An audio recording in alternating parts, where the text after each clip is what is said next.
Let's get you now some breaking news, in fact, coming in this hour.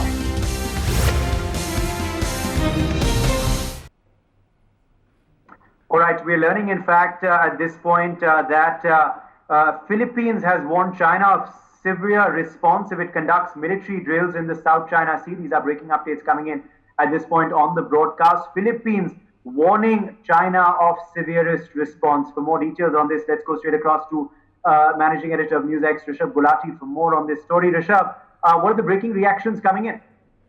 You know, this is as clear as it gets.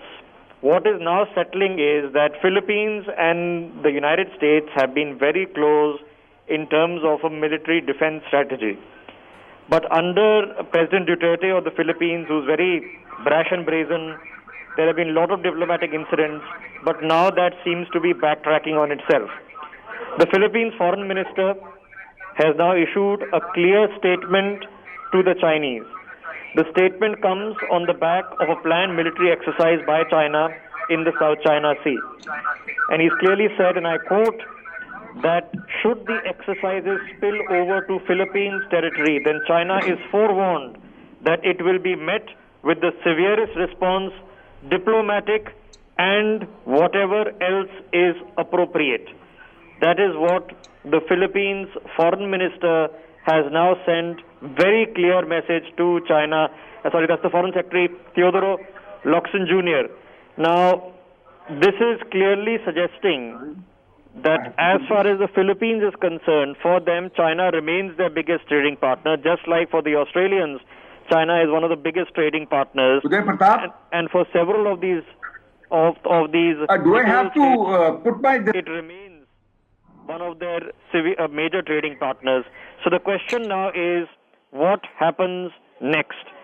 The good news is, for us, that now a very cogent military, naval and diplomatic front is forming against China across the entire Indo-Pacific.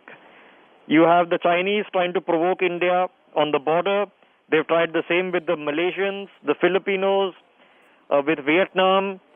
And now it seems that once Philippines takes this strong position, a good deal of lobbying, both by India, by Japan, by Australia, and by the US in the new Malaysian regime is next, with Vietnam is next, and that would leave China completely isolated on the South China Sea as well.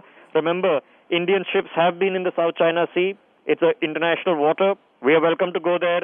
The United States currently has 3 carrier groups in the South China Sea. That's a large percentage of their entire Pacific fleet is in one place. So China is now facing an imminent front in Taiwan, an imminent front in the South China Sea, and it's up to them how many people they want to take on at the same time.